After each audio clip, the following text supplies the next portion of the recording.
বন্ধুরা, আশা করি তোমরা সবাই ভালো আছো। তোমার চ্যানেলে তোমাদের সবাইকে স্বাগতম। আজ আমি West Bengal council of higher secondary এডুকেশনের দ্বাদশ শ্রেণীর ভূগোলের তোমাদের একটা পার্ট রয়েছে, যেটা হচ্ছে ক্ষয়চক্র। প্রাকৃতিক ভূগোলের মধ্যে রয়েছে এবং তার মধ্যে অনেকটা পার্ট রয়েছে। তার মধ্যে স্বাভাবিক অঞ্চলের ক্ষয়চক্র এবং শুষ্ক অঞ্চলের ক্ষয়চক্র।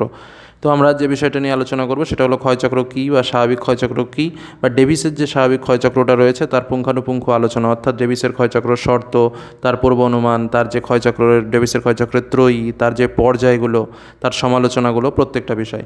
এর আগেও একটা কথা বলে রাখি, তোমাদের জন্য আমি প্রথম থেকে শুরু করে পর অর্থাৎ ভৌমজল, প্রস্রবণ, কাষ্ঠ অঞ্চল, উপকূল, তটভূমি, প্রবাল প্রাচীর, প্রথমে ভূমিরূপ সংক্রান্ত প্রক্রিয়া, প্রত্যেকটার বিস্তারিত আলোচনা এবং সম্পূর্ণ বিষয়গুলো বুঝিয়ে দিয়েছি। যারা দেখোনি তারা ডেসক্রিপশন বক্সের লিঙ্ক দেখে বিষয়গুলো দেখতে পারো। আর আজকের আলোচনাটা দেখতে গেলে অবশ্যই সময় নিয়ে দেখতে হবে, কারণ প্রচুর জানার বিষয় রয়েছে, প্রচুর শেখার বিষয় রয়েছে। আশা করি তোমরা সবাই সময় নিয়ে এই ভিডিওটি দেখতে বসেছো। বন্ধুরা, তার আগে যারা এখনও চ্যানেলকে সাবস্ক্রাইব করোনি তারা অবশ্যই চ্যানেলটিকে সাবস্ক্রাইব করে নাও এবং বেল আইকন ক্লিক করে অল বাটনটি ক্লিক করো চ্যানেলের সমস্ত ভিডিও এর নোটিফিকেশনগুলো পাওয়ার জন্য। বন্ধুরা, শুরু করা যাক তাহলে আজকের আলোচনায় আমরা যে বিষয়টি নিয়ে আলোচনা করব সেটা হলো ক্ষয়চক্র ও পদ্ধতি। তো ক্ষয়চক্র ও পদ্ধতির মধ্যে তোমরা জানো যে অনেকগুলো পদ্ধতি আছে। তার মধ্যে যেটা মূলত রয়েছে নদীর স্বাভাবিক ক্ষয়চক্র, শুষ্কতার ক্ষয়চক্র, হিমবাহ ক্ষয়চক্র, কাস্ট ক্ষয়চক্র। তো আজকের আলোচনায় কিন্তু আমরা সব থেকে বেশি বা ডিটেলস ইম্পর্টেন্টভাবে যেটা আমরা পড়বো সেটা হলো ডেভিসের স্বাভাবিক ক্ষয়চক্র। তো যাই হোক, আলোচনা শুরুর আগে প্রথমেই বলে রাখি যে তোমরা ইতিমধ্যে বিভিন্ন প্রকার ভিডিওগুলো দেখেছো। আমি তোমাদের সম্পূর্ণ বিস্তারিত আলোচনা করেছি। যারা দেখোনি তারা ডেসক্রিপশন বক্সের লিঙ্কটা দেখে নিয়ে বিভিন্ন বিষয়ের ভিডিওগুলো দেখতে পারো। আর দেখো, ক্ষয়চক্র পদ্ধতি সম্পর্কে আলোচনা করার আগে জাস্ট দুটো তিনটে শর্ট টাইপের কোশ্চেন তোমাদের আসতে পারে। এই কথাগুলো একটু মাথায় রেখে তারপর শুরু করবে। যেমন অ্যাট ফার্স্ট যে কনসেপ্টটা তোমরা মাথায় রাখবে সেটা অবশ্যই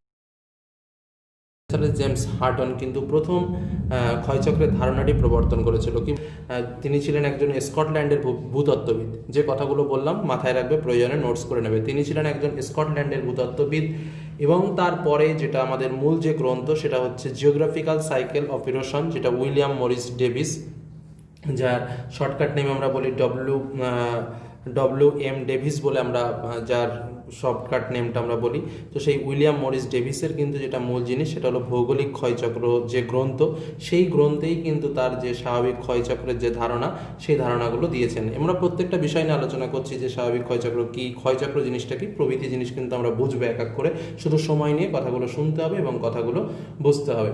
তো ব্যাপারটা কি, আগে একটু গল্প বলে নিই। গল্পটা হচ্ছে এই যে উইলিয়াম মরিস ডেভিস যে কিনা স্বাভাবিক ক্ষয়চক্রের ব্যাখ্যা দিয়েছেন, তিনি কিন্তু হঠাৎ করে এই স্বাভাবিক ক্ষয়চক্রের ব্যাখ্যাটা দেননি। তিনি কিছু কিছু ব্যক্তির অনুপ্রেরণায় বা তাদের যে বিভিন্ন কিছু কিছু কনসেপ্ট আছে সেই কনসেপ্টের ধারণার উপর ডিপেন্ড করে তিনি তার কনসেপ্টটা তৈরি করেছিলেন। তার মধ্যে তোমাকে সব থেকে বেস্ট যেটা মনে রাখতে হবে সেটা হচ্ছে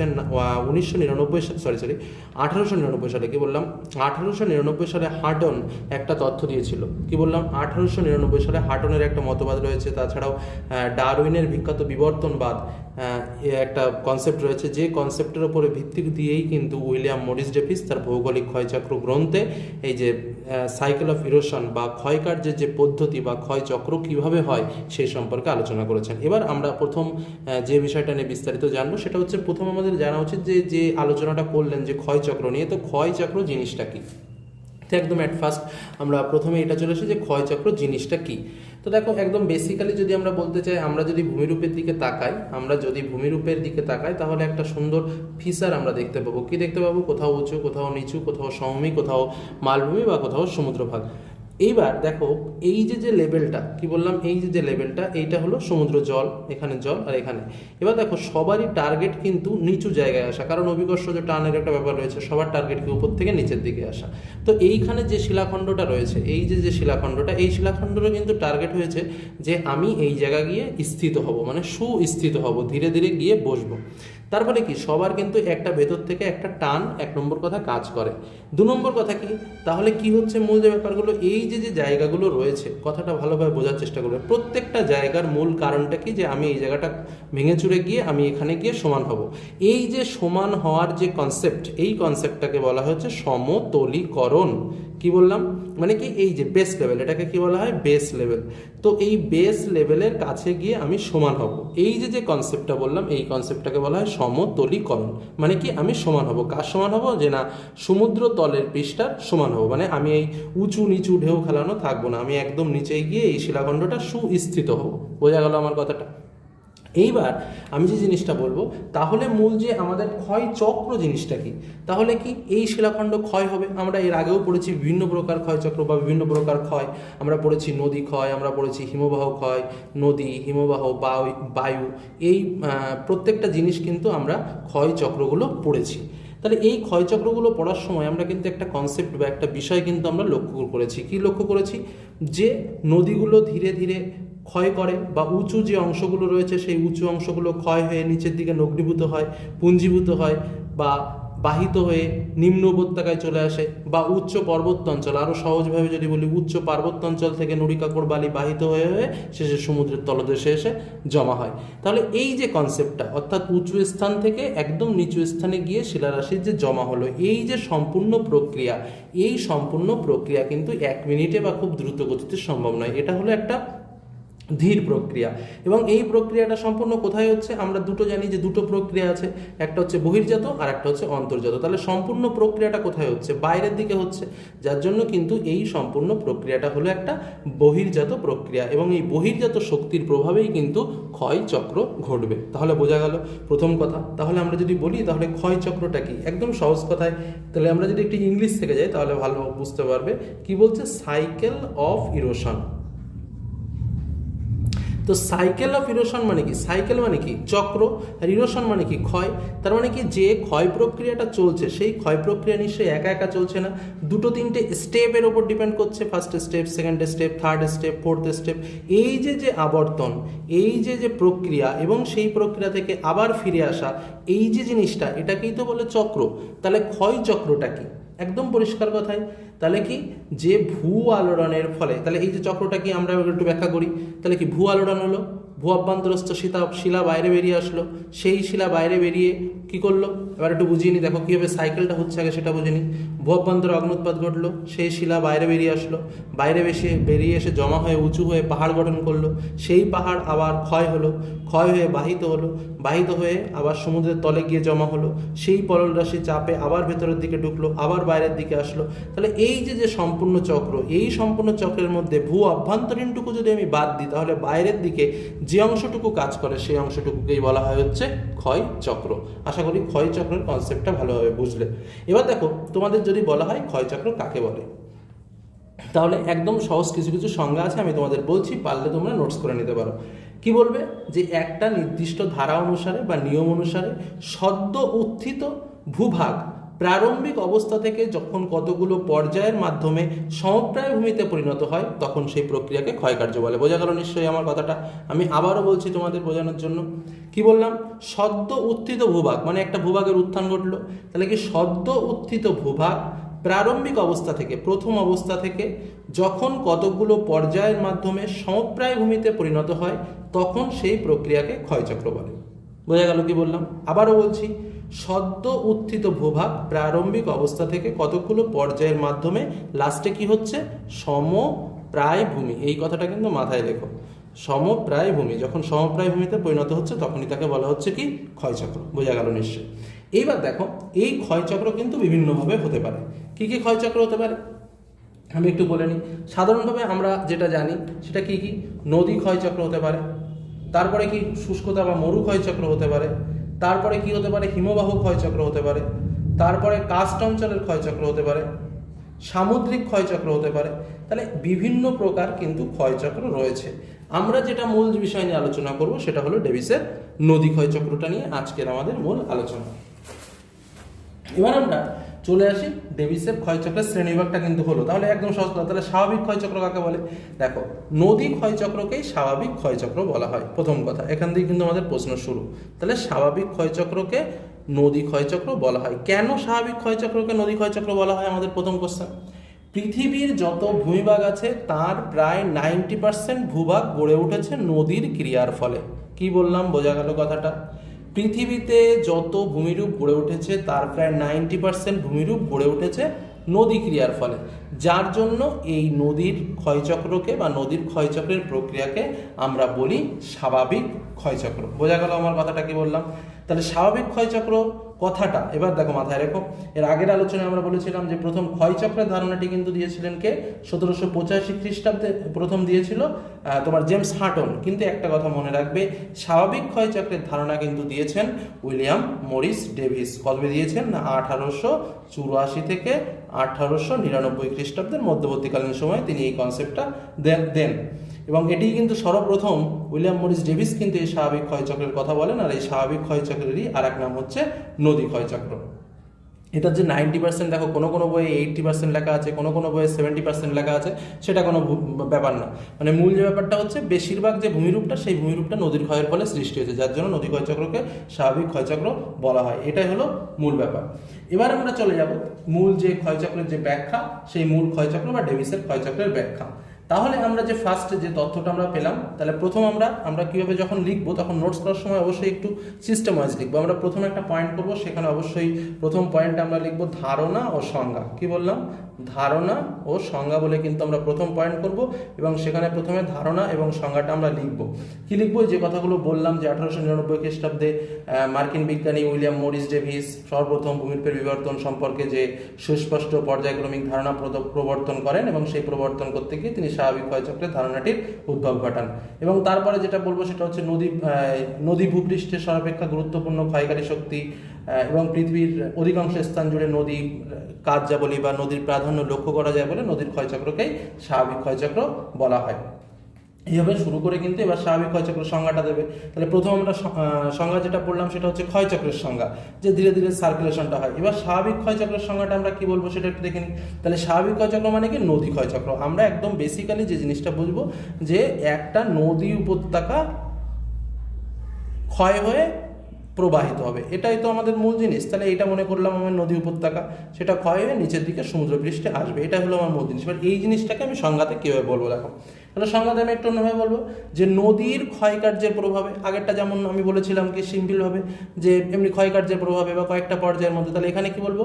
নদীর ক্ষয়কার্যের প্রভাবে যখন কোনো উত্থিত ভূভাগ, ঠিক একই কথা, এই যে নতুনভাবে উঠলো, তাহলে কি বলবো? আবার বলছি, নদীর ক্ষয়কার্যের প্রভাবে যখন কোনো উত্থিত ভূভাগ একটা নির্দিষ্ট পর্যায় অনুসারে সমপ্রায় ভূমিতে পরিণত হয়, তখন তাকে বলা হয় কি? স্বাভাবিক ক্ষয়চক্র। আবার বলছি, কি বলবো? নদীর ক্ষয়কার্যের প্রভাবে কোনো উত্থিত ভূভাগ একটা নির্দিষ্ট পর্যায় অনুসারে সমপ্রায় ভূমিতে পরিণত হলে তখন তাকে বলা হয় স্বাভাবিক ক্ষয়চক্র। এবার দেখো আমি সংজ্ঞাটার মধ্যে কি বললাম, আবারও বলছি, একটি কি বললাম? নদীর ক্ষয়কার্যের প্রভাবে কোনো উত্থিত ভূভাগ একটা নির্দিষ্ট পর্যায় অনুসারে, কথাটা ভালোভাবে বোঝার চেষ্টা করো। কি বললাম? একটি, একটু লিখে নিই তাহলে ভালো হবে, নির্দিষ্ট পর্যায় অনুসারে, কথাটা বুঝতে হবে। একটি নির্দিষ্ট পর্যায় অনুসারে যখন তোমার ওই সমপ্রায় ভূমিতে পরিণত হচ্ছে, আর দরকার নেই, এটুকু যখন আমি লিখলাম তখন তার মানে ভেতরে আমি কিন্তু একটা কথা বললাম, নির্দিষ্ট পর্যায়। কথাটা তো তাই, এই পর্যায়টা কি সেটাই কিন্তু আমাদের মূল আলোচনার বিষয়। এবার দেখো এই যে পর্যায়, এই পর্যায়কেই কিন্তু ডেভিস তিনটি ভাগে ভাগ করেছেন। কি কি ভাগে ভাগ করেছেন?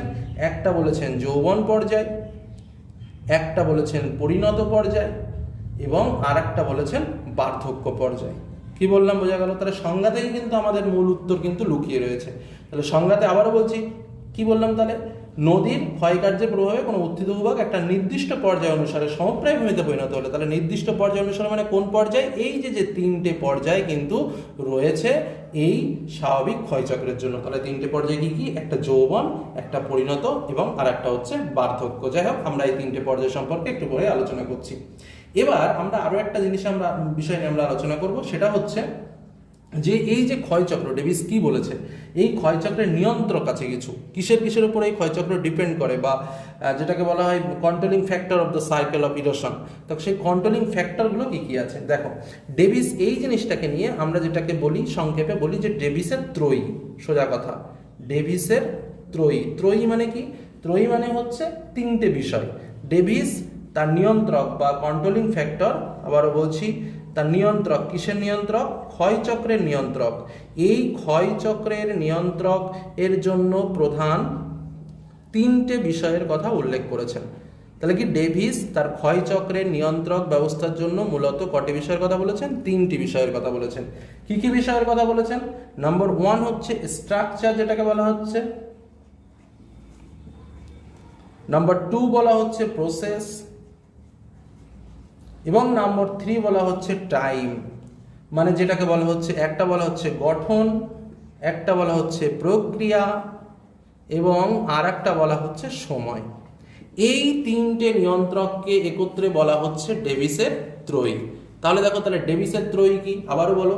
দেখো, তাহলে ডেভিস তার এই যে ক্ষয়চক্রের মূল যে বিষয় বা ক্ষয়চক্রের নিয়ন্ত্রণকারী যে মূল বিষয় আছে, সেই বিষয়কে প্রধানত তিনটি বিষয়ের মধ্যে বলেছেন যে ক্ষয়চক্র নিয়ন্ত্রকের জন্য তিনটি বিষয় রয়েছে।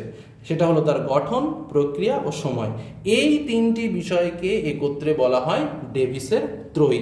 এবার আমরা চলে আসি, তাহলে এই তিনটে জিনিসটি কি। এক নম্বর হচ্ছে গঠন। গঠনটা কি? গঠন বলতে মাথায় রাখবে যে শিলার লক্ষণ বা শিলার প্রকৃতি এবং গাঠনিক বৈশিষ্ট্য সমূহকে বোঝানো হয়েছে। অর্থাৎ শিলার মধ্যে ভাঁজ কেমন, চ্যুতি কেমন, ধারণ কেমন, ফাটল কেমন, কোন শিলায় সেটা দ্রবীভূত হয় কি দ্রবীভূত হয় না, প্রভৃতি বিষয় কিন্তু ডিপেন্ড করবে এই স্ট্রাকচারের মধ্যে, অর্থাৎ শিলার গঠন। তাহলে গঠন কি? গঠন হলো শিলার লক্ষণ বা শিলার প্রকৃতি বা শিলার যে গাঠনিক বৈশিষ্ট্য, সেই বৈশিষ্ট্য। 2 নম্বর হচ্ছে প্রসেস বা প্রক্রিয়া। তোমরা জানো যে একটা শিলা স্তর প্রথম স্তর থেকে শুরু করে শেষ স্তর অবধি, অর্থাৎ ক্ষয় থেকে শুরু করে সঞ্চয় অবধি অনেকগুলো স্তরের মধ্যে দিয়ে ধীরে ধীরে প্রবাহিত হয়।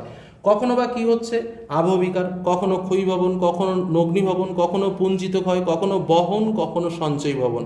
তাহলে কি প্রত্যেকটা স্টেপ দেখো, একদম ওপর থেকে শুরু করে আবহবিকার প্রথম স্টেপ, তারপরে ক্ষয়ীভবন, তারপরে তোমার নগ্নীভবন, তার মাঝখানে পুঞ্জিত ক্ষয়, তারপরে তোমার বহন, লাস্টের দিকে সঞ্চয় ভবন। তার মানে কি প্রত্যেকটা স্টেপ হচ্ছে, স্টেপ হতে হতে কিন্তু একটা ভূমিরূপ উঁচু স্থান থেকে ধীরে ধীরে ধীরে ধীরে সমতলীকরণের দিকে এগিয়ে যাচ্ছে। এই যে পরপর যে স্টেপগুলো আছে, এই স্টেপগুলোকেই বা এই যে সিস্টেমগুলো রয়েছে, এই সিস্টেমগুলোকেই বলা হচ্ছে প্রক্রিয়া বা প্রসেস। নেক্সট আমাদের আরও একটা বিষয় রয়ে গেল, যেটাকে বলা হচ্ছে টাইম বা সময়।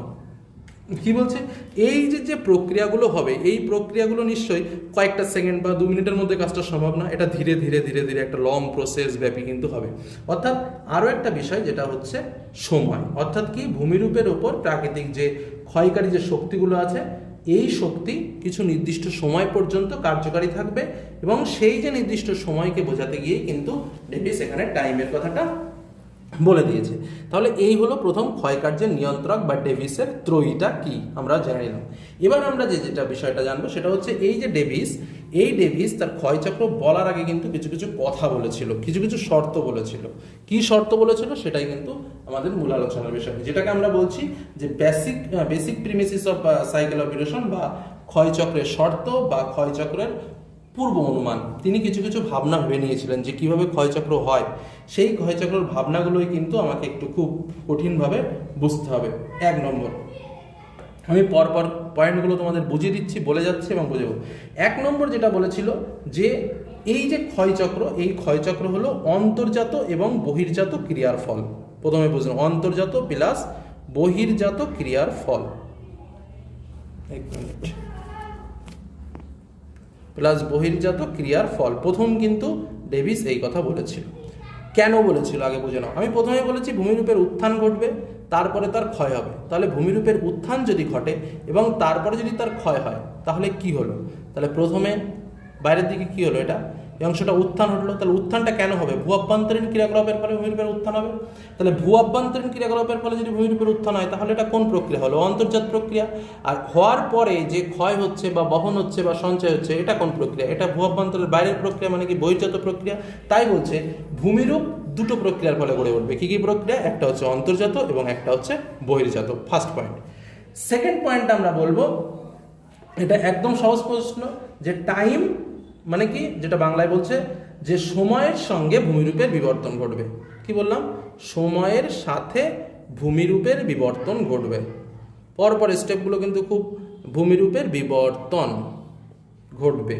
2 নম্বর, তাহলে এই একটা শিলাখণ্ড কিছুদিন আগে উঁচু ছিল, তা ধীরে ধীরে তো ক্ষয় পাবে, এবং যত তাড়াতাড়ি মানে যত সময় যাবে তত ক্ষয় পাবে, এবং নিচের যে সমুদ্র পৃষ্ঠের গভীরতা ছিল সেই গভীরতাটা আস্তে আস্তে ভরবে। That's is a concept. মানে কি, সময় যত যাবে তার উপরের দিকে ভূমিরূপের যে ফিচারটা রয়েছে, সেই ফিচারটা ধীরে ধীরে ধীরে ধীরে পরিবর্তন ঘটবে। পরিবর্তন ঘটা মানেই বিবর্তন। তার মানে কি, সেকেন্ড পয়েন্টে আমরা পেলাম কি, সময়ের সাথে ভূমিরূপের বিবর্তন ঘটবে। 3 নম্বর, আমি 3 নম্বর কনসেপ্টে চলে যাই। 3 নম্বরে কি বলছে? উপত্যকাগুলি দ্রুত তার নিম্নক্ষয় করবে। কি বললাম?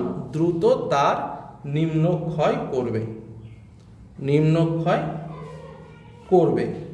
কি বলছে, যে উপত্যকাগুলির মধ্যে দিয়ে নদী প্রবাহিত হবে। সাপোজ এই যে উপত্যকাটা, এই উপত্যকার মধ্যে দিয়ে নদী প্রবাহিত হচ্ছে, বলছে কি যখন এই উপত্যকার মধ্যে দিয়ে নদী প্রবাহিত হবে তখন উপত্যকাটা যখন ক্ষয় করবে তখন সে দ্রুত গতিতে ক্ষয় করবে। কি বললাম, বোঝা গেল? তাই বলছে যে, আবারও বলছি কথাটা, নদী যখন তার পর্যায়িত অবস্থা মানে যখন তার পর্যায়িত অবস্থায় থাকবে বা যেটাকে বলা হচ্ছে তার ক্ষয় বহন ও সঞ্চয় কার্য চালাবে, ঠিক সেই মুহূর্তে যখন সে ক্ষয়টা করবে তখন সে দ্রুত গতিতে ক্ষয় করবে এবং গভীর উপত্যকা তৈরি করবে। 4 নম্বর বলছে, তার পরের যে নেক্সট পয়েন্টটা বলছে যে সময়, টাইম এবং ক্ষয় প্রক্রিয়া, মানে সময়ের সঙ্গে ক্ষয় প্রক্রিয়ার সম্পর্ক থাকবে। মানে সময় যত বাড়বে ক্ষয় প্রক্রিয়াও তত তাড়াতাড়ি, তত গুণ বৃদ্ধি পাবে। বোঝা গেল আমার কথাটা? মানে প্রথম দিনে ধরো ক্ষয় এইটুকু হলো, দ্বিতীয় দিনে কিন্তু বেশি হবে, তৃতীয় দিনে আরও বেশি ক্ষয় হবে, চতুর্থ দিনে আরও বেশি ক্ষয় হবে, পঞ্চম দিনে আরও বেশি ক্ষয় হবে। তাই বলছে যে সময়ের সঙ্গে ক্ষয়ক্রিয়া দ্রুত গতিতে বৃদ্ধি পাবে, মানে যত সময় যাবে তত দ্রুত গতিতে ক্ষয় প্রক্রিয়া বাড়ে। এইবার নেক্সট যেটা 4 নম্বর পয়েন্ট, মোস্ট ইম্পর্টেন্ট পয়েন্ট, 5 নম্বর পয়েন্ট, যে যতক্ষণ পর্যন্ত ভূমিরূপের উত্থান প্রক্রিয়া চলবে ততক্ষণ পর্যন্ত কোনো ক্ষয় প্রক্রিয়া হবে না। আমি প্রথমেই বলেছি যে অভ্যন্তরীণ প্রক্রিয়া থেকে উত্থান ঘটবে এবং সে উত্থান হয়ে ধীরে ধীরে যাবে। ডেভিস কিন্তু এই জায়গাটাই বলেছে। কি বললো না, যতক্ষণ পর্যন্ত ভূমিরূপের উত্থান ঘটবে ততক্ষণ ক্ষয় হবে না, ততক্ষণ শুধু উত্থানই হয়ে যাবে। এটাই কিন্তু আমরা সমালোচনায় পড়বো যে না, হিমালয় পর্বতের এখনও উত্থান হচ্ছে কিন্তু ক্ষয়ও তো হয়ে যাচ্ছে। তার মানে কি ক্ষয় এবং সঞ্চয় যে একসঙ্গে ঘটতে পারে, এটা কিন্তু ডেভিস বলেনি। কিন্তু ডেভিস কি বলেছিল যে যখন উত্থান ঘটবে তখন কিন্তু ক্ষয় হবে না। নেক্সট পয়েন্টে কি বলেছিল, উত্থান হয়ে যখন গেল, 6 পয়েন্ট, যখন উত্থান হয়ে গেল তখন কিন্তু আর ভূমিরূপের উত্থান হবে না, তখন থেকে শুরু হবে ক্ষয় প্রক্রিয়া। অর্থাৎ উত্থান হয়ে যাওয়ার পর শুরু হবে ক্ষয় প্রক্রিয়া। কি বললাম তাহলে? প্রথম আর একটা পয়েন্ট আমরা যেটা বললাম যে উত্থান পর্ব শেষ না হলে ক্ষয়কার্য শুরু হবে না। নেক্সট পয়েন্ট যেটা বললাম, ক্ষয়কার্য চলাকালীন সময়ে ভূমিভাগটিতে কিন্তু শুধু ক্ষয় চলবে, তখন কিন্তু আর উত্থান পর্ব চলবে না। আর নেক্সট আর একটা কি বললাম, যখন ক্ষয় প্রক্রিয়া চলবে, ক্ষয়ীভবনের যে প্রধান শক্তিগুলো থাকে যেমন আবহবিকার, ক্ষয়ীভবন, তারপরে নদী, বায়ু, ভৌমজল, সমুদ্র তরঙ্গের যে বিভিন্ন কার্যকলাপ, সেই সমস্ত কার্যকলাপ কিন্তু ক্ষয় প্রক্রিয়ার সময় কার্যকারী থাকবে, মানে অ্যাক্টিভেট থাকবে। এই যে অঞ্চল নিয়ে তিনি গবেষণা করেছেন, সেই অঞ্চলটি অবশ্যই আর্দ্র জলবায়ুযুক্ত অবস্থানে হতে হবে। যে কটা কথা বললাম প্রত্যেকটা কথা কিন্তু তার শর্ত হিসেবে লিখতে হবে। কি বললাম? আর্দ্র জলবায়ু অবস্থানে হতে হবে। এবং নেক্সট, এ কতক্ষণ ক্ষয় করবে না, যতক্ষণ পর্যন্ত, কি বললাম, এ কতক্ষণ ক্ষয় করবে, যতক্ষণ না পর্যন্ত সমতলীকরণ না ঘটে, অর্থাৎ কি বললাম, সমপ্রায় ভূমিতে পরিণত হয়। এই যে সমান হওয়া মানে কি, সমপ্রায় ভূমিতে পরিণত হবে। তা বলছে যতক্ষণ পর্যন্ত সমপ্রায় ভূমিতে পরিণত হয় ততক্ষণ পর্যন্ত এ ক্ষয় করতে থাকবে, বা ততক্ষণ পর্যন্ত কি করবে, এ কিন্তু ক্ষয় করবে। এই যে কনসেপ্টটা বোঝালাম, এটা হলো তার শর্ত বা তার পূর্বানুমান। তাহলে কি বললাম, আমি আবার বলছি। প্রথম পয়েন্টে আমরা বলেছিলাম কি, যে অন্তর্জাত ও বহির্জাত শক্তির পারস্পরিক ক্রিয়া প্রতিক্রিয়ার ফল। দ্বিতীয় পয়েন্টে আমরা বললাম যে টাইম আর ভূমিরূপের যে বিবর্তন করতে হবে। 3 নম্বর পয়েন্টে আমরা বললাম যে নদীগুলো তাদের উপত্যকায় দ্রুত নিম্নক্ষয় করবে। 4 নম্বর বললাম যে দ্রুত হারে ভূমিভাগের উত্থান ঘটবে। তারপর বললাম উত্থান পর্ব শেষ না হলে ক্ষয়কার্য শুরু হবে না। তারপরে বলেছি ক্ষয়কার্য চলাকালীন সময়ে যখন ক্ষয়কার্য চলবে তখন উত্থান ঘটবে না, বা ভূমিরূপটা স্থিতিশীল অবস্থায় থাকবে। আরেকটা বললাম যখন ক্ষয়কার্য চলবে তখন আবহবিকার ক্ষয়ীভবনের যে বিভিন্ন প্রক্রিয়াগুলি আছে সেগুলো চলতে থাকবে। সমগ্র অঞ্চলটি আর্দ্র জলবায়ু অঞ্চলযুক্ত অঞ্চলে অবস্থান করবে এবং এই ক্ষয়কার্য ততক্ষণ চলবে যতক্ষণ না পর্যন্ত এ সমপ্রায় ভূমিতে পরিণত না হয়, ততক্ষণ পর্যন্ত কিন্তু এই ক্ষয় প্রক্রিয়াগুলো চলবে। আরও কিছু কিছু কথা আছে যে এই যে ভূমিভাগটা অবশ্যই কঠিন ও কোমল। কি বললাম? কঠিন ও কোমল, এই দুটো শিলায় গঠিত হতে হবে। ঠিক আছে। আরও একটা কথা বলে রাখি যে এই ক্ষয়কার্য যখন চলবে বা চলাকালীন সময়, যদি ক্ষয়কার্য যখন চলছে এই চলাকালীন সময়ে যদি আবার নতুন করে ভূমির উত্থান ঘটে, যদি কোনো কারণে ঘটে, তখন কিন্তু এই আগের যে ক্ষয়চক্র ছিল সেটা চলবে না, আবার নতুন করে ক্ষয়চক্রের সৃষ্টি হবে। কি বললাম কথাটা আরেকবার বলে নিই। ক্ষয়চক্র চলাকালীন সময়ে যদি কোনোভাবে ভূমির উত্থান ঘটে, তাহলে এই আগের যে ক্ষয়চক্রটা চলছিল সেই ক্ষয়চক্রটা বাদ হয়ে গেল, তখন থেকে আবার নতুন ক্ষয়চক্র শুরু হবে। বোঝা গেল কি বললাম? এই যে কথাগুলো বললাম, এই কথাগুলোকে বলা হয় হচ্ছে ডেভিসের ক্ষয়চক্রের শর্ত। কি বললাম, বোঝা গেল? আর এই ডেভিসের ক্ষয়চক্র শর্তকে একটা বদ্ধ প্রণালী বলা হয়। কেন বলা হয়? কারণ এটা তোমাদের একটু জেনে রাখা উচিত। একে কি বলা হয়? একে বলা হচ্ছে বদ্ধ প্রণালী। আর একটু বোঝে নি, একে বদ্ধ প্রণালী বলা হয়। কেন বদ্ধ প্রণালী বলা হয়? কারণ উত্থানের পর, যখন উত্থান হয়ে গেল, তখন পর্যায়ক্রমিক যে বিভিন্ন প্রক্রিয়াগুলো তার মধ্যে সমমিতে পরিণত হয়। কিন্তু এই যে সমমিতে পরিণত হওয়ার জন্য একে বলা হচ্ছে বদ্ধ প্রণালী। কারণ কি, আটকে গেল, উঁচু থেকে নিচু হলো, কিন্তু এটা কখনো ব্যাখ্যা দেওয়া নেই যে এখান থেকে আবার কি করে উপরে হলো বা উঁচু হলো, সেই ব্যাখ্যাটা কিন্তু ডেভিস বলেনি। যেটা আমি বললাম যে একটা হচ্ছে অভ্যন্তরীণ আর একটা হচ্ছে বহির্জাত, তো সে কিন্তু শুধু বহির্জাতর ব্যাখ্যাটাই করেছে, অভ্যন্তরীণ ব্যাখ্যাটা কিন্তু করেনি, যার জন্য সেটাকে বলা হচ্ছে বদ্ধ প্রণালী। যে একদম সহজ কথায় বলতে গেলে, যে ভূমিভাগের উত্থানের পর থেকে শুরু করে পর্যায়ক্রমিক প্রক্রিয়ার মাধ্যমে সমপ্রায় ভূমিতে পরিণত হওয়ার মাধ্যমে ডেভিস তার ক্ষয়চক্র সম্পন্ন হয়েছে। তো এই জন্য একে বলা হয় একটা বদ্ধ প্রণালী বা একটা নির্দিষ্ট আবদ্ধের মধ্যে রয়েছে, যার জন্য এটাকে বলা হচ্ছে বদ্ধ প্রণালী।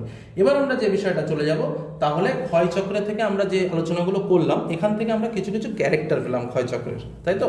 তো সেই ক্ষয়চক্রের ক্যারেক্টারগুলো কী কী বা বৈশিষ্ট্যগুলো কী কী আমরা একটু প্রথম জেনে নিই। তাহলে কি আমি বলে যাচ্ছি, তোমরা একটু জাস্ট মিলে নাও। প্রথম হচ্ছে কি, দ্রুত হারে ভূমির উত্থান ঘটবে, আর উত্থান কার্য যখন শেষ হয়ে যাবে তখন কিন্তু ক্ষয় কার্য শুরু হবে। 2 নম্বর কি পেলাম? 3টে ত্রয়ী পেলাম, যেটা হচ্ছে গঠন, প্রক্রিয়া, পর্যায়। এই 3টে ডেভিসের মূল যে কথা রয়েছে, সেই 3টে মূল বিষয়ের উপর নির্ভর করে ভূমিরূপ গঠিত হবে। তারপরে 3টি মানে যে পর্যায় রয়েছে, সেই পর্যায় 3টি পেলাম। একটা হচ্ছে যৌবন, পরিণত, আর একটা হচ্ছে বার্ধক্য। তারপরে যেটা পেলাম সেটা হচ্ছে গঠন ও ক্ষয়কার্যের মধ্যে একটা পর্যায়ক্রমিক পরিবর্তন থাকবে এবং একে অপরকে প্রভাবিত করবে। আর একদম লাস্ট পয়েন্টে যে শর্তটা পেলাম, যেটা মোর ইম্পর্টেন্ট, শেষের দিকে কিন্তু এই যে উঁচু অংশটা, সেই উঁচু অংশটা কী হবে না, সমপ্রায় ভূমিতে পরিণত হবে। এটা কিন্তু তার ক্ষয়চক্রের যে মূল বৈশিষ্ট্য, সেই বৈশিষ্ট্যগুলো পেলাম। অর্থাৎ যে শর্তগুলো পড়লাম, বা প্রথম থেকে যে ক্ষয়চক্র, স্বাভাবিক ক্ষয়চক্র পড়লাম, তারপরে তার যে এটা হলো একটা বদ্ধ প্রণালী, এই যে সম্পূর্ণ যে বিষয়গুলো পেলাম, এটা কিন্তু তার ক্ষয়চক্রের বৈশিষ্ট্য। এবার আমরা পড়বো ক্ষয়চক্রের যে পর্যায়গুলো রয়েছে। তাহলে সেই ক্ষয়চক্রের পর্যায়গুলোতে চলে আসি। এটা কিন্তু একদমই সহজ, একদম ছোটবেলা থেকে আমরা পড়ে আসছি। জাস্ট আমি তোমাদের সামনে একবার একটু বুঝিয়ে দিচ্ছি, তাহলে এই জিনিসটা পরিষ্কার হয়ে যাবে। তো আমরা সবাই একটা কনসেপ্ট দেখেছি, একটা ছবি প্রায়ই আমরা প্রত্যেকেই বইয়ে বা যারা আমরা পড়াশোনা করছি তারা দেখেছি, সবারই একটা ছবি আছে, যে ছবিটা হচ্ছে এরকম উঁচু হয়ে সমানে চলে গেল, এবং তারপরে এখান দিয়ে ঘন ঘন, আমরা অনেকেই ছবিটা বুঝি না, আবার অনেকে বুঝি, তারপরে হালকা, তারপরে এরকম। তো এরকম একটা ছবি আছে। তো এই ছবিটার মানে কি, প্রথম কথা আমি বলে নিই। দেখো, এই ছবিটা হচ্ছে কি, এই যে জিনিসটা, এটা হচ্ছে দ্রুত গতিতে উত্থান হয়েছে প্রথম পর্যায়ে। তাহলে এটাকে আমি 3টি ভাগে ভাগ করি। তাহলে একটা প্রথম পর্যায়ে, এটা হচ্ছে দ্বিতীয় পর্যায়ে, এটা হচ্ছে তৃতীয় পর্যায়ে। তাহলে প্রথম পর্যায়কে কি বলা হয়? যৌবন পর্যায়। দ্বিতীয় পর্যায়কে বলে পরিণত পর্যায়, এবং তৃতীয় পর্যায়কে বলে বার্ধক্য পর্যায়। তাহলে প্রথম পর্যায়কে কি বলে আমি একটু লিখে ফেলি। যৌবন পর্যায় বা ইউথফুল স্টেজ, পরিণত পর্যায় বা ম্যাচিওর স্টেজ, 3 নম্বরে আমরা যেটা রয়েছে বার্ধক্য পর্যায় বা ওল্ড স্টেজ। তো এই 3টে পর্যায়ে রয়েছে ডেভিসের ক্ষয়চক্রের। তো প্রথম পর্যায়ে কি, সমুদ্র থেকে ভূমিভাগের উত্থানই যখন হলো, তখনই কিন্তু এই ভূমিভাগের উপর নতুন যে ক্ষয়চক্র, সেই ক্ষয়চক্র শুরু হয়ে গেল এবং যৌবন পর্যায়ে সূচনা ঘটলো, এটা কিন্তু। তো এই পর্যায়ে কি কি হবে? এই পর্যায়ে প্রথম যে বিষয়টা হচ্ছে, সেটা হচ্ছে এই ক্যারেক্টারিস্টিক্সগুলো কিন্তু লিখতে হবে। তাহলে কি, প্রথম হচ্ছে অনুগামী নদীর উৎপত্তি ঘটবে। কি বললাম? অনুগামী নদী। অনুগামী নদী কি জিনিস সেটা একটু আগে জেনে নিই। তাহলে এই যে পাহাড় রয়েছে, ধরো এই একটা পাহাড়, আমি একটু পাহাড়টাকে 3D দিলাম, তাহলে বুঝতে সুবিধা হবে। এটা ধরো একটা পাহাড়ের অংশ। তাহলে এই অংশ দিয়ে অনুগামী নদী কি, এখান থেকে একটা নদী প্রবাহিত হয়েছে, এর ঠিক সমান্তরালে আরও একটা নদী প্রবাহিত হয়েছে, এই নদীকে বলা হয় অনুগামী নদী। তাই বলছে কি, প্রথম পর্যায়ে কি প্রচুর পরিমাণে অনুগামী নদীর সৃষ্টি হবে। কারণ নদী, অনুগামী নদীর সৃষ্টি হলেই তো ক্ষয় হবে, ক্ষয় না হলে, আর ক্ষয় হলেই তো এটা ধীরে ধীরে পারদ সমতলীকরণ হয়ে সমপ্রায় ভূমিতে পরিণত হবে। তাহলে প্রথম শর্ত কি, ক্ষয় করতে হবে। আর ক্ষয় করতে গেলেই কী হবে? আশেপাশে কী সৃষ্টি হবে না, অনুগামী নদীর সৃষ্টি হবে। দ্বিতীয় পয়েন্ট বলছে কি, এই যে নদী, এই নদী উপত্যকা প্রথম দিকে কি থাকবে? পার্বত্য উপত্যকা, ভি আকৃতির উপত্যকা থাকবে, এবং এই যে উপত্যকাটা খুব খাড়া প্রকৃতির হবে। 3 নম্বর পয়েন্ট বলছে কি, প্রশস্ত জলবিভাজিকা, অর্থাৎ জলবিভাজিকাটা খুব গাঢ় থাকবে, মানে এই যে সরু সরু লম্বা হয়ে যাবে, আর পাশের দিক দিয়ে, মানে একটু অন্যভাবে বুঝিয়ে দিই, যে এই যে নদী উপত্যকা, ধরো এই একটা নদী, খানিকটা জলবিভাজিকা, আবার একটা নদী, তার মানে কি এইরকমভাবে কিন্তু জলবিভাজিকাগুলো সুবিস্তৃত হবে, আর নদীটাও কিন্তু এরকমভাবে প্রবাহিত হবে, মানে আর এই নদীটা হচ্ছে খুব খাড়া। যার জন্য প্রথম পয়েন্টে বললাম কি, অনুগামী নদী থাকবে একের পর এক। 2 নম্বর পয়েন্টে আমি বললাম ভি আকৃতির উপত্যকা থাকবে। 3 নম্বর আমি পয়েন্ট বললাম যে প্রশস্ত জলবিভাজিকা থাকবে। তারপরে কি, এর মধ্যে বিভিন্ন হ্রদ বা জলাভূমি থাকতে পারে। আচ্ছা, এই যে নদীগুলোতে জলপ্রপাত বা খরস্রোতা দেখা যাবে, এই যে নদীগুলোর ঢাল উপর থেকে নিচের দিকে, অর্থাৎ খাড়া ঢালযুক্ত হতে হবে। তারপরে এর উচ্চতাটাও বৃদ্ধি থাকতে পারে। এবার এই ঢালের মধ্যে আমরা সাধারণত নদীর ক্ষয়কার্যের ফলে যে পয়েন্টগুলো পেয়েছি, মন্থকূপ, পটহোল, এই ধরনের বিভিন্ন ভূমিরূপ গঠিত হবে। এই যে জিনিসগুলো বললাম, এই জিনিসগুলো হচ্ছে যৌবন পর্যায়। তাহলে যৌবন পর্যায়ের ভূমিরূপটা কি? আমি আবারও বলছি কিছু কিছু পয়েন্ট, যে অনুগামী নদী থাকবে, ভিয়াকৃতির উপত্যকা গঠন করবে, প্রশস্ত জলবিভাজিকা থাকবে, হ্রদ জলাভূমি থাকতে পারে, জলপ্রপাত দেখা যাবে, খাড়া ডাল থাকবে, আপেক্ষিক উচ্চতা বৃদ্ধি তো অবশ্যই থাকবে, ভিন্ন ভূমিরূপ যেমন মন্থকূপ, পটল প্রভৃতি দেখা যাবে। এবং এই যে বিষয়গুলো বললাম, এই বিষয়গুলো তোমরা জাস্ট বৈশিষ্ট্য আকারে যৌবন পর্যায়ের মধ্যে লিখে দেবে। পরিণত পর্যায় মানে কি? নদীর মধ্যগতিতে আমাদের যে ক্রিয়া অ্যাক্টিভিটিগুলো দেখা যায় সেই, তাহলে মধ্যগতিতে কি হয়? মধ্যগতিতে কি ভিয়াকৃতিটা একটু কমে যায়, মোটামুটি হালকা, মানে আরও প্রশস্ত হয় নদী, জলবিভাজিকাটা ছোট হয়ে যায়। আগে যে জলবিভাজিকাটা ছিল সেই জলবিভাজিকাটা অনেক বড় ছিল, সেটা ভাঙতে ভাঙতে ভাঙতে এদিক দিয়েও ভাঙতে ভাঙতে ভাঙতে ভাঙতে কী হচ্ছে? জলবিভাজিকাটা কমে আসছে। তার মানে কি? জলবিভাজিকাটা ছোট হয়ে যায় কিন্তু স্পষ্ট হয়ে যায়। কারণ কি? কারণ জলের পরিমাণটাও বেড়ে যায়, কারণ নিচেই পলি জমে যায়, নিচেই পলি জমে গেলেই কিন্তু অটোমেটিকভাবে জল উপরের দিকে উত্থিত হয়ে যাবে, আর জলটা বেশি দূর পর্যন্ত মনে হবে অনেক বড়, যার জন্য কি হয় না, জলবিভাজিকাটা স্পষ্ট হয়ে যায়। তারপর হচ্ছে যেটা পরবর্তী নদীর উদ্ভব হয়। পরবর্তী নদী কি? অনুগামী নদী এসে প্রধান নদীর সঙ্গে যে নদীর সঙ্গে মেশে সেটাকে বলা হয় হচ্ছে পরবর্তী নদী। তার মানে কি? উচ্চ পার্বত্যাঞ্চল থেকে যখন তোমরা এর পরেই পড়বে, তোমাদের একটা জিনিস রয়েছে যেটা হচ্ছে নদী বিন্যাস বলে একটা চ্যাপ্টার রয়েছে, সেই চ্যাপ্টার যখন পড়বে তখন আরও কনসেপ্টটা তোমাদের ক্লিয়ার হয়ে যাবে। তখন তোমরা দেখবে যে পরবর্তী নদী সৃষ্টি হচ্ছে, মানে অনুগামী নদীগুলো এসে প্রধান নদীর সঙ্গে মিশছে, তখন তাকে বলা হচ্ছে পরবর্তী নদী। যাই হোক, তো পরবর্তী নদীর সৃষ্টি হচ্ছে এবং বিভিন্ন প্রকার জল নির্গম প্রণালী সৃষ্টি হবে। আরও একটা পয়েন্ট কি বললাম? জল নির্গম প্রণালী, মানে এই যে জলটা বেরিয়ে যাবে বিভিন্ন মডেলের মাধ্যমে জলটা বেরিয়ে যাবে, কখনো বিনুনি আকৃতির, কখনো বৃক্ষরূপী, কখনো আয়তাকার, এরকম বিভিন্ন প্রকার মডেল আছে। তো এই বিভিন্ন প্রকার জল নির্গম প্রণালীর সৃষ্টি হবে। তারপরে আর কি কি রয়েছে? ধরো এই যে জায়গাটায় আমরা জানি যে প্লাবনভূমি, জানি যে একটা প্লাবনভূমি সৃষ্টি হতে পারে আমাদের এই জায়গাগুলোতে। প্লাবনভূমিকে আমরা জানি যে একটা উপত্যকা, এই একটা মাঝখানে জায়গা, তাহলে এর যে জায়গাটা আছে দূরের দিকে যে জায়গাটা থাকবে সেটাকেই আমরা সাধারণভাবে, এক মিনিট, আমরা যদি প্লাবনভূমি বলি তাহলে কেমন বলবো? এই এই এরকমভাবে আমাদের প্লাবনভূমিটা গঠিত হয়, এরকম। তাহলে এটা যদি আমাদের নদী হয়, তাহলে নদীর এই যে উঁচুর দিকে যে ফাঁকা জায়গাগুলো থাকে, এই জায়গাগুলো হচ্ছে প্লাবনভূমির উদাহরণ। তাহলে কি হচ্ছে? এই জায়গাটা কি হচ্ছে? প্লাবনভূমির সৃষ্টি হয়। এটা কোন পর্যায়ে? দ্বিতীয় পর্যায়ে। অর্থাৎ একদম সহজ সবটা কথা হচ্ছে, নদীর মধ্যগতিতে যে ধরনের ভূমিরূপগুলো সৃষ্টি হয় সেটাই কিন্তু হচ্ছে মূলত পরিণত পর্যায়ে লক্ষ্য করা যায়। তারপরে পলল শঙ্কু দেখা যায়, পলল বজ্ন দেখা যায়, বেজনী দেখা যায়, বালুচড়া দেখা যায়, মগ্নচড়া দেখা যায়।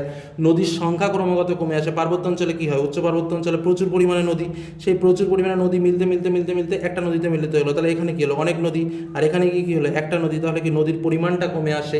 এইগুলোই পয়েন্ট আকারে তোমাকে পরিণত পর্যায়ে কিন্তু লিখতে হবে। এবং তারপরে আমরা চলে আসবো একদম লাস্ট হচ্ছে বার্ধক্য পর্যায়ে। তাহলে বার্ধক্য পর্যায়ে আমাদের কী টার্গেট ছিল? যে প্রায় সমতল হয়ে যাবে বা সমুদ্র উপকূলের সঙ্গে জলের সমানে হয়ে যাবে। তো জলের সমানে হয়ে যাওয়া মানে কি? এই যে উপত্যকা, সেই উপত্যকাটা কী হবে? যেটা জলের যে উপত্যকা, আগে ভি ছিল, তারপরে ভিটা একটু আরও বড় হলো, এবার কী হবে? আরও বড় হয়ে যাবে। মানে কি? এই উপত্যকাটা প্রচুর পরিমাণে প্রশস্তীকরণ হবে বা প্রচুর পরিমাণে বেড়ে যাবে। তারপরে কি হচ্ছে? এই অঞ্চলে স্বাভাবিক বাঁধ সৃষ্টি হতে পারে। এই কথাগুলো বলতে হবে যে এখানে স্বাভাবিক বাঁধ সৃষ্টি হতে পারে, এখানে প্লাবনভূমি সৃষ্টি হতে পারে, এই অঞ্চলে অশ্বক্ষুরাকৃতির হ্রদ সৃষ্টি হতে পারে। তারপরে তোমার এখানে বিনুনি আকৃতির নদী, কারণ এই জলগুলো তোমরা দেখবা সমুদ্র উপকূল অঞ্চলে যেটা হয়, জলগুলো বিভিন্ন ধাক বরাবর বেরিয়ে যায়, তো সেখানে কি হয়? বিনুনি সাদৃশ্য নদীর সৃষ্টি হয়। তারপরে কি? নদীর সংখ্যা কমে যায়, আমি যেটা প্রথমেই বললাম। এই যে জিনিসগুলো বলতে হবে। এবং লাস্ট কিন্তু অবশ্যই যেটা, সেটা হচ্ছে কি? সেটা হচ্ছে সমপ্রায় ভূমির সৃষ্টি হবে। এবং আরও একটা যেটার কথা হচ্ছে মোনাড নক বা সমপ্রায় ভূমি, প্রায় একই কথা, যে এই সমপ্রায় ভূমির অংশ বিশেষ আবার কিছু কিছু কঠিন শিলা দ্বারা গঠিত, মানে সমান হয়ে গেল। তো দেখো ব্যাপারটা কি হচ্ছে, সমান হয়ে গেল, সমপ্রায় ভূমি হয়ে গেল। এবার এই সমপ্রায় ভূমির মধ্যে আবার কিছু কিছু কঠিন শিলা দ্বারা শক্ত শক্ত উঁচু ঢিবির মতো শক্ত শক্ত জিনিস থাকে, তখন এগুলোকে মোনাড নক বলা হয়। কি বললাম? মোনাড নক বলা হয়। তাই বলছে সমপ্রায় ভূমির মধ্যে আবার কিছু কিছু কি তৈরি হয়? মোনাড নকের উৎপত্তি করতে পারে। এই যে মূল কিন্তু ব্যাপারগুলো, এই যে পয়েন্টগুলো বললাম, এই পয়েন্টগুলো কিন্তু তোমাকে ডেভিসের ক্ষয়চক্রের বার্ধক্য পর্যায়ে লিখতে হবে, মানে অর্থাৎ 3টে পর্যায়ে 3টের বৈশিষ্ট্যগুলো দিতে হবে। এইগুলো তোমাদের মূল ব্যাখ্যা। এবার ধরো এর কিছু সমালোচনা আছে। কি সমালোচনা আছে? যেটা ডেভিসের যে শর্তগুলো বলেছে, দেখো প্রত্যেকটা শর্তের মধ্যেই ভুল আছে। আমরা এবার সেই শর্তগুলোর মধ্যে ভুলটা পরপর বলে দিই। দেখো ডেভিস কি বলেছিল? 1 নম্বর, যে ভূমিরূপের উত্থান ধীর গতিতে ঘটবে। কেন তুমি জানো কি করে যে ভূমিরূপের উত্থান ধীর গতিতে ঘটবে? যখন ভূমিরূপ হয় বা অগ্নুৎপাত হয় তখন তো দ্রুত গতিতে ভূমিরূপের উত্থান ঘটে, কেন ধীর গতিতে উত্থান ঘটবে? এটা কোনো কথা নয়। 2 নম্বর কি বলেছিল? যখন উত্থান পড়বে তখন ক্ষয় চলবে না, কিন্তু যখন উত্থান চলবে তখন তো ক্ষয় চলতে থাকে, অতএব উত্থান ও ক্ষয় যে একসঙ্গে চলে, এটা ডেভিস বলেনি। তারপরে বলেছে যে একটা উঠতে উঠতে ক্ষয় যখন উঠবে তখন অন্য কিছু আর হবে না, সেটাও না, সেটাও ভুল। মানে ওর যে শর্তগুলো বলেছে প্রত্যেকটাই দেখবে একটার পর একটা ভুলগুলো রয়েছে। এবার সেই সমালোচনাগুলো তোমরা দেখবে, তার মধ্যে পেঙ্কের সমালোচনা, ক্রিকমের সমালোচনা, হ্যাকের সমালোচনা, এই ব্যাখ্যাগুলো একটু ব্যাখ্যা করবে। এই হলো আজকের আলোচনা, এবং এই আজকের আলোচনায় কিন্তু আমরা যথারীতি ক্ষয়চক্র এবং ডেভিসের ক্ষয়চক্র সম্পর্কে আলোচনা করলাম। এর পরবর্তীতে আমরা শুষ্ক অঞ্চলের যে ক্ষয়চক্র রয়েছে সেই শুষ্ক অঞ্চলের ক্ষয়চক্র নিয়ে আলোচনা করবো। তো এই আলোচনাটি যদি ভালো লাগে অবশ্যই লাইক করো, তাদের সঙ্গে শেয়ার করো। যারা চ্যানেলে নতুন এখন সাবস্ক্রাইব করোনি অবশ্যই সাবস্ক্রাইব করে। তো আজকের মধ্যে এখানে শেষ করলাম। ধন্যবাদ।